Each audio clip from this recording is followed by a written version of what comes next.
Muy buenas tardes, bienvenidos al Senado de la República, subsecretarios, qué bueno que están con nosotros y también qué lástima que no esté presente el secretario Meade en esta importantísima reunión que creo que debería de estar presente y que muestre su interés de estar aquí.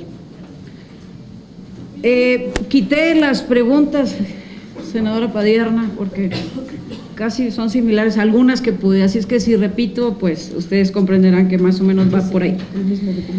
En el marco macroeconómico, la ley de ingresos de este año tiene dos características principales.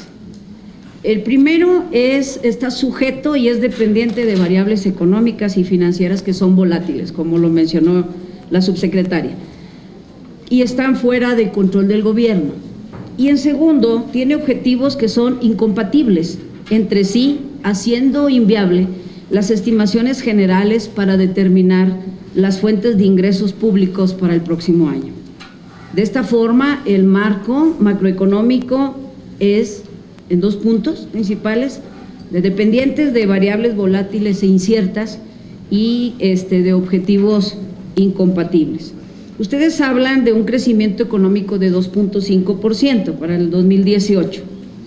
El crecimiento económico interno se mantiene en niveles optimistas y cercanos a los actuales, a pesar de que tanto la Reserva Federal de Estados Unidos y el Banco de México privilegien un escenario de menor inflación doméstica. Si bien la inflación en México será menor que en el 2017, pero esto es porque el efecto negativo de las alzas de las gasolinas absorben esto. La inflación base subyacente se mantiene por encima del nivel deseado a largo plazo, 4.8% anual en septiembre del 2017 y 4% anual estimado por el Banco de México y 3% anual para el 2018, estimado contra un objetivo de 2% de largo plazo. El crecimiento de Estados Unidos aumenta de 2.1 en 2017 a 2.4 en 2018. Este escenario implica cero riesgos geopolíticos para ese país, cero afectaciones de la política monetaria restrictiva de la Fed, y también tendríamos que ver con la alta posibilidad del señor Taylor como presidente del mismo. Alto crecimiento en la economía internacional, un 2%, y cero efectos de conflictos comerciales de Estados Unidos con sus principales socios. Esto quiere decir, hablando particularmente del Telecán y de China principalmente, porque creo que los comentarios que hace la subsecretaria son para China, no para Estados Unidos, porque este crecimiento se mantuvo estable en Estados Unidos. Yo quiero preguntarle dos cosas en esta parte. Primero, a la subsecretaria, de los nuevos empleos que usted menciona que se crearon, 3 millones, me gustaría saber cuál es el monto promedio de estos empleos. O sea, quiero saber si fueron empleos, cuánto por empleo, o sea, el promedio.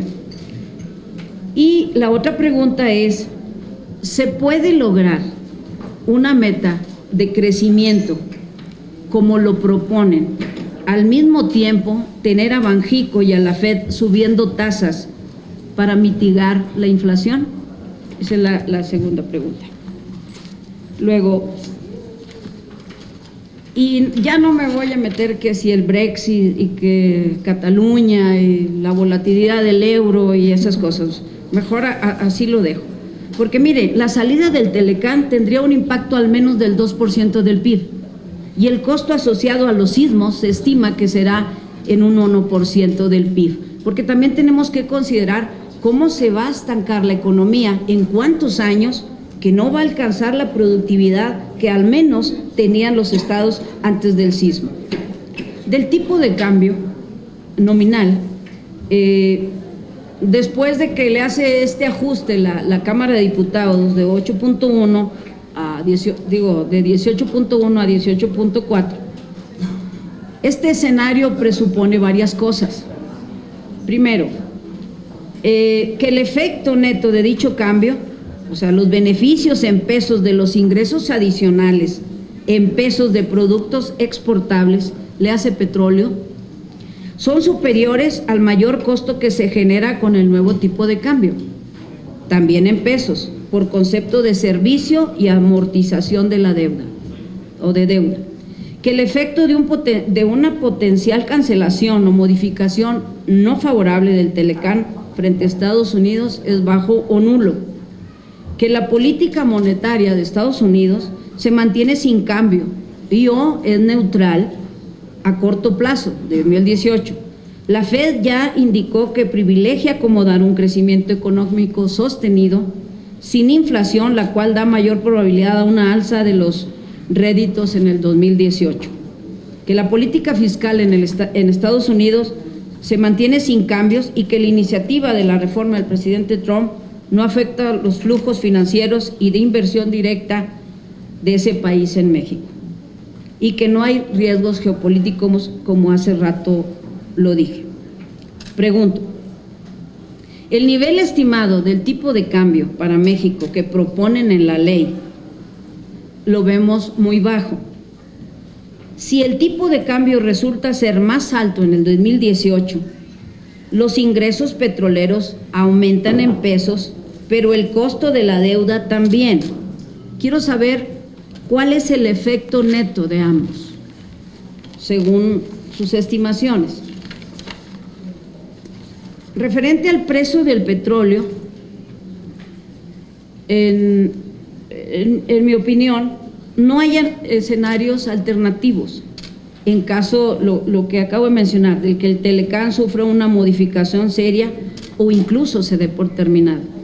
Los pronósticos optimistas del crecimiento en México, Estados Unidos y el resto del mundo no se cumplan.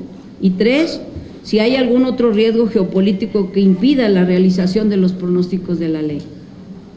Los supuestos sobre los cuales descansa esta ley requiere de una convergencia entre variables internas e internacionales que difícilmente ocurrirán, particularmente con Estados Unidos, donde la política monetaria y la visión comercial no son compatibles con una visión de alto crecimiento mexicano, bajo riesgo y estabilidad financiera. Si la Agencia Internacional de Energía estima que en el 2018 aumentarán los inventarios de petróleo, si el crecimiento global no resulta tan alto como ustedes estiman, los inventarios crecerán aún más. Pregunto, ¿cómo es posible que el aumento del precio de la mezcla mexicana para el 2018, como ustedes estiman? O sea, ¿cómo será esto? Sobre las modificaciones aprobadas. Bueno, la fiscal ya lo dijo la senadora Padierna, del artículo 152, que lo había comentado anteriormente. Se propone facultar a las entidades federativas y municipios para que las disponibilidades de recursos federales puedan destinarse a la atención de desastres naturales a fin de coadyuvar a las zonas afectadas. Pregunto, ¿cuándo darán a conocer los esquemas y reglas operativas que permitan garantizar que el destino de los recursos llegue a las personas damnificadas por los terremotos y los controles que garanticen la transparencia y certificación de recursos? Otro punto. Se establece un mecanismo de liquidación de pasivos de las entidades federativas y municipios con el ISSSTE en un plazo de 10 años.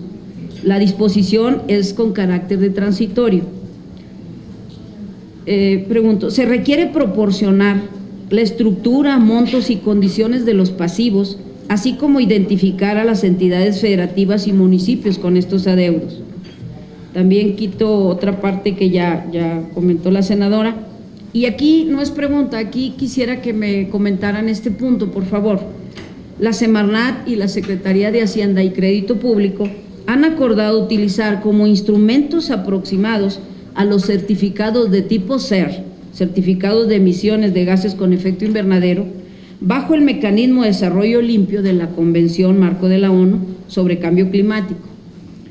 Me gustaría que Hacienda ustedes detallen con mayor precisión en qué consiste este mecanismo y cuáles serían los esquemas de fijación de precios de estos certificados. También mencionan ustedes que la Secretaría propone el dictamen correspondiente a la minuta de proyecto de la ley, por supuesto, la realización de un estudio ingreso-gasto que muestre su distribución por decil en sus contribuciones fiscales, impuestos, derechos, así como los bienes y servicios públicos que reciben recursos federales, estatales, municipales. La Secretaría propone la entrega de este estudio en marzo del 2018. Sería bueno, señora y señor subsecretario, que este estudio se realice en conjunto con alguna firma de consultoría independiente y o calificadora internacional que funja como auditor o consultor, así como definir cuál es el propósito de este estudio. Y esta pregunta, no conozco el proyecto de egresos, pero sí me gustaría saber si existe un plan de austeridad y una eficiencia en el gasto. Esto para su servidora es muy importante porque no entiendo el por qué tenemos estos resultados cuando estoy segura, porque estoy segura de que el personal que tiene la Secretaría es el mismo personal que ha estado en gobiernos anteriores con resultados diferentes. Muchísimas gracias y reitero, bienvenidos al Senado de la República. Al contrario, agradecemos mucho la participación de la senadora.